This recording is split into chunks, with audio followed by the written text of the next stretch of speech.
Any good stories working with Bad News Brown? What was he like to work with? Bad News, very intense. He, he was a very credible athlete. He had gotten a bronze medal in the 1976 Olympics in Montreal. Legitimate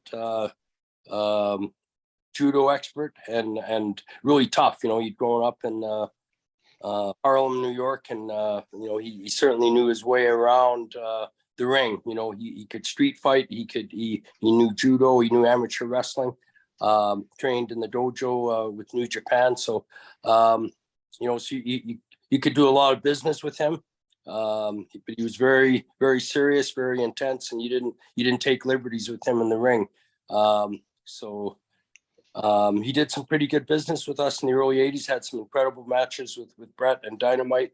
Some of his interviews, and some of his propensity for using forks and foreign objects in the ring got us into a lot of trouble with the Boxing and Wrestling Commission, unfortunately, and they censored a lot of his matches and the promotion, and he got suspended a few times, and so it was kind of a mixed blessing with Alan. He drew us a lot of money, but then we got a lot of bad publicity, from his brawling, sometimes fighting outside the ring, and involvement with fans, and and that's sometimes just where your heat goes a little too far.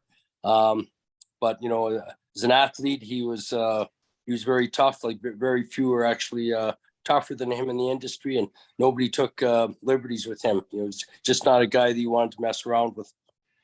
As far as being part of the office, what was he like as an employee?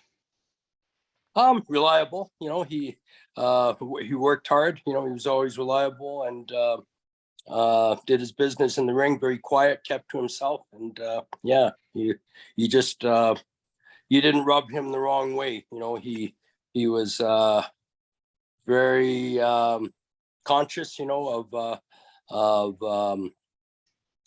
Afro-American tension, I guess, with whites, and that's kind of the industry and the environment he grew up with, so guys had to be very careful, about degrading minorities or Afro-Americans, certainly around him, because he wouldn't tolerate that at all, so he acted on behalf of a lot of other minorities as well, so he was very conscious, I guess about civil tensions, and and I think that's something he took with him to a lot of different promotions, and he had some issues even with the WWF after he wrestled there, and so in some ways he was a little hard to do business with on that front, but also he went to bat. He went to bat for a lot of guys who maybe were facing discrimination and prejudice from other wrestlers. So in that sense, he looked out for a lot of these minorities and made sure they weren't getting mistreated or unfairly treated by other wrestlers or promoters.